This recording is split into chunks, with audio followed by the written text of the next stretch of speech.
Hi there, if you want to set up call forwarding on Samsung Galaxy S25, then this video is for you. First, you just need to go to the phones. Now from here, you just need to tap on this three dot button. If you're on recent tab, then you can find settings, and in contacts, you also can find settings. Now go to settings. Now scroll down and then tap on the supplementary services, where you'll find the call forwarding here.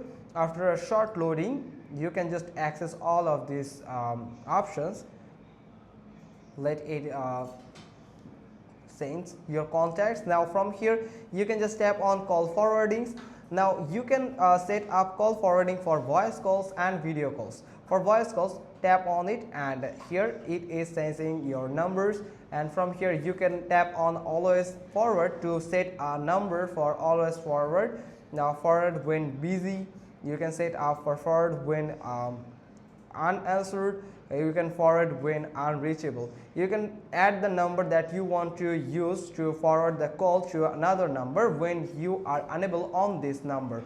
So that's how you can simply set up your voice calls for forwarding. And for video calls, it's pretty same as the voice calls. You can set the number that you want to use as the backup number when you are unable on this number, or you have set this number to forward all the calls that are incoming in this SIM or in this device will forward to the other number that you have set here. So that's how you can simply set up call forwarding on Samsung Galaxy S25. Hope you got this. If so, then give us a thumbs up and leave a comment below, and we will get back to you soon with another informative video. Thanks for watching. Till next time.